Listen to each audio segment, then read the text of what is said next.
All right, this is Joshua Taylor coming to you from Hope on this July the 5th on this Love of God series. This is the third video. I'm gonna have to unload my phone because it's getting all filled up here. But anyway, I'd like to share another story, and this happened shortly after I made a trip across. Uh, where was it? No, it was when I was carrying the cross. God gave me a vision to carry the cross back in the fall of 1985. I walked from. It's actually my first vision. I had an open vision. I walked from Lethbridge, Alberta to Expo 86, and that's where I met people connected with David Terrell. And anyway, after it was over, I returned back to Saskatchewan, and it was getting late summer, maybe early fall. I made a walk up from Regina to Saskatoon, and then came back. And after God sends you on a mission, it's hard to get back on track into regular reality again. Like the vision was over, but I was still trying to continue it, right? So anyway, I remember taking the Greyhound bus from Regina. I went to Winnipeg. I got off the bus, and I went to. I think I brought my saw with me. I went to a lumber yard, picked up some 4x4 cedar, and made another cross. And I started walking around Winnipeg. And that same day, remember, I think I was in the east side on the other side of the Osborne Street Bridge in Winnipeg, and I met a young couple. You meet lots of people when you're carrying the cross. Very noisy. And anyway, they invited me to stay in their tiny apartment, and so I ended up meeting two of their cousins, and they're both gay, and a guy and a gal. And so all three of us slept on the living room floor. And at the time, I had quite a collection of David Terrell's end time tapes. And these people were basically Catholics, no end time teaching. They didn't get that in the church where they're going, at the Catholic Church.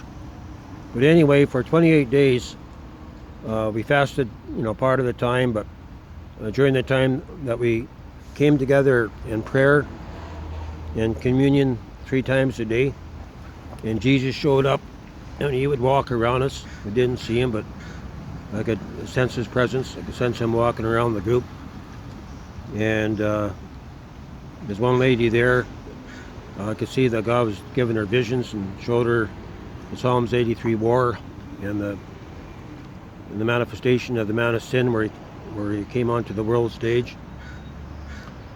And I don't want to talk about that, but we had a cross, and we had end time tracks talking about the coming of the Lord. And at different times, maybe 2-3 times a week, we would walk across the Osborne Street Bridge, all 5 of us, and put posters on the light posts, things like that, and go to the downtown area of Winnipeg.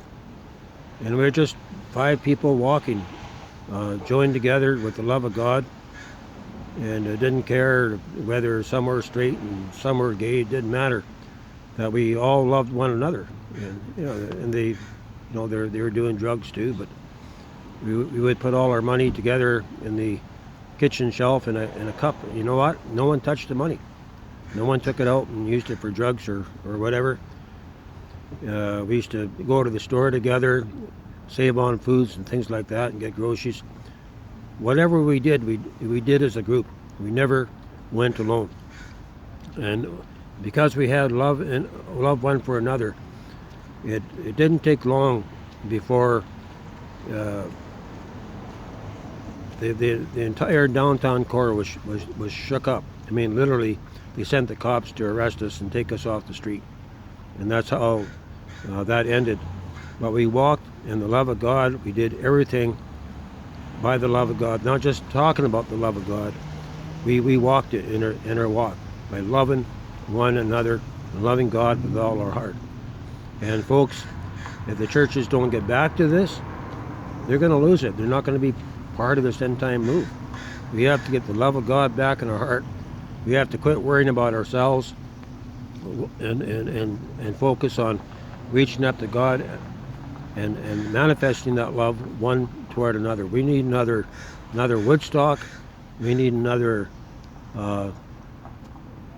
Sons of God movement, like what happened when the Lord first came and got me. We need this to happen again. And if you got a house, if you got a property, why not open it up to people on the street and begin just to walk in the love of Jesus? It's not that hard. It's not just about knowing about the end time scriptures and all that. It's about walking the walk. It's about walking the walk and having the love of God in your heart. And that's the witness. And you can do all the talk that you want, but if you're not walking the walk, you mean very little to God. You have very little witness to God. And we need to get back to that. I'm just praying that these camps that the Lord's working, that's my vision. The Lord's put it in my heart to build these end time camps. But these camps are going to be the manifestation of the love of God. You're going to have people there, young people, mixed people, all working together, all manifesting the love of God one toward another. The needs of everyone would be met, right? We need to get back to this, and we need to turn our homes into love-ins for God, like it was back in the 60s. But there are rules. And the first rule is to love God with all your heart and your neighbor as yourself. And if we do that, we'll see that the Holy Ghost will begin to bring healing and deliverance. But as far as these churches, the churches have come to the end of their reign, and it's time that the churches, that these home churches begin to rise up. And I tell you, there's no power on earth that can stop it. You get people walking together, the young people walking together. If I had a home, I would open it up to the young people, right? And I'd teach the end time teachings and share the end time teachings, and where we just, we have dinner together, we pray together, go to the store together, things like that. And if we don't do it, we're not too much of a light, are we? And so we need to forget about the love of the dollar bill, start getting the real treasure, which is the love of God manifested in our heart. Okay, I'm gonna stop it here. There's only 3 short videos I'm getting out today on the manifestation of the love of God. But when you're living on the streets, like I'm living on the streets today in my camper, I got no place to stay. I don't know where my next dollar is going to come from. But I know that we need to open up our hearts. We need to open up our homes. We need to open up our lives for the people in need, and simply share the words, share the end time prophecies, learn to live together, to love one another, and that's where revival is going to come. This is Joshua Taylor coming to you from here in Hope, British Columbia, Canada.